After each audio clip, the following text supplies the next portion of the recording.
The hospital ward was quiet except for the soft sound of machines and slow footsteps. Nurse Emily Carter walked down the hallway with a food tray in her hands. It was nearly noon, and lunchtime always made her tired. She had been working double shifts for weeks. Her face showed stress, and her patience was thin. Room 214 belonged to an elderly woman named Mrs. Eleanor White. She was small and thin, with gray hair and tired eyes. She had been admitted 2 weeks ago after collapsing in her apartment. Since then, she barely spoke. She barely ate. Emily pushed the door open with her shoulder. "Lunchtime, Mrs. White," she said, trying to sound calm. The old woman sat on the bed, staring out the window. She did not turn around. Her hands rested in her lap. She said nothing. Emily placed the tray on the small table. Soup, bread, and fruit. "You need to eat," Emily said. "Your body won't heal if you don't." Mrs. White slowly shook her head. Emily sighed loudly. "Again?" she muttered. "This is the 3rd time today." She stepped closer. "Please eat. Just a few bites." The old woman whispered, "No, not today." Emily felt anger rise in her chest. Other patients were waiting. Doctors were calling her name. And here was this woman refusing food for no clear reason. "Mrs. White," Emily said sharply, "do you know how many people don't even have food? And you're wasting it." The old woman flinched at the tone but still did not look at her. Emily crossed her arms. "If you don't eat, your condition will get worse. Do you want that?" Still no answer. Emily's voice grew harder. "You can't just give up. I see patients fighting every day. And you just sit here refusing food like it doesn't matter." The old woman finally spoke, her voice soft and broken. "I remember. So I must stay awake." Emily frowned. "What does that even mean?" Mrs. White slowly lifted her hand but kept it close to her chest. Emily did not notice. She was too busy feeling angry. Emily picked up the spoon and held it near the woman's mouth. "Please don't make this harder than it already is." The old woman turned her head away. A tear rolled down her cheek. Emily pulled her hand back, frustrated. "Fine," she said coldly.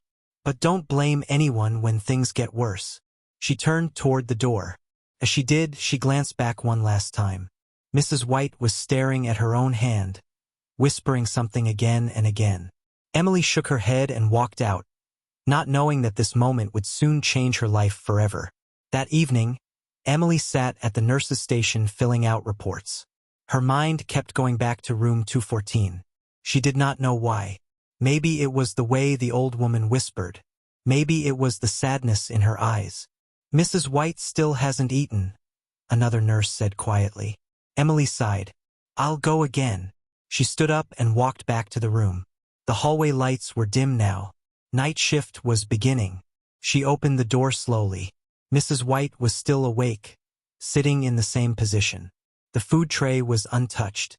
Emily spoke more softly this time. "I'm sorry for earlier," she said. "I shouldn't have yelled." The old woman did not respond. Her eyes were fixed on her left hand. Emily stepped closer and noticed something she had missed before. There were words written on the back of the woman's hand. Faded blue ink. Old writing. Emily leaned in without thinking. A name. Daniel. Her breath stopped. That was her son's name. Emily felt her heart pound. She stared harder, thinking her eyes were playing tricks on her. "Daniel," she whispered. Mrs. White's lips trembled. Slowly, she turned her head and looked at Emily for the first time. "You can see it," the old woman said. Emily nodded, unable to speak. Mrs. White lifted her hand a little higher. "I write it every morning," she said. "When it fades, I write it again." Emily swallowed. "Why?" The old woman closed her eyes. A tear slid down her wrinkled face. "He was my son," she said. "He died many years ago." Emily felt dizzy. Her chest tightened. "I promised him," Mrs. White continued, "that I would never forget his name, not even when my mind gets tired." Emily's hands began to shake. "My son's name was Daniel too," Emily said quietly. "He died 3 years ago." The room fell silent. 2 women, 2 mothers. One name. Mrs. White reached out slowly and placed her hand over Emily's. Then you understand, she said. Emily felt tears fill her eyes. She thought of her little boy, his laugh, his small hand in hers, the promise she had whispered at his grave. She had broken that promise many times by trying not to remember. And here was a woman who refused to eat because remembering was more important than living comfortably. Emily pulled a chair closer and sat down.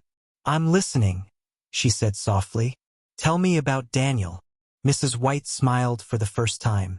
Mrs. White began to speak slowly, like each word carried weight. Daniel loved the ocean, she said. He used to say the waves sounded like stories. Emily listened carefully. She did not interrupt.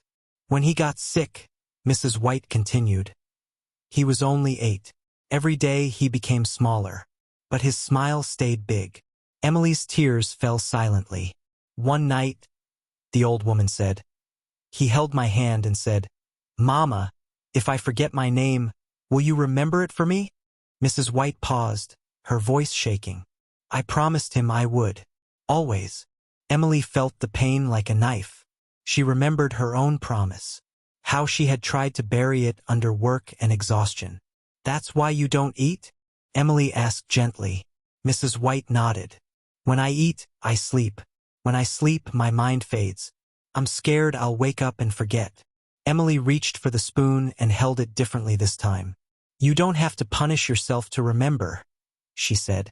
Love doesn't disappear with sleep. Mrs. White looked unsure. Emily took a deep breath. Let me help you keep the promise. She brought a pen from her pocket and gently traced the name again on the old woman's hand, making it clearer. Daniel, Emily whispered. Mrs. White smiled through tears. Emily placed the spoon in her hand. Eat a little, she said. For him. For both of them. The old woman hesitated, then slowly took a bite. Emily stayed with her until the bowl was half empty.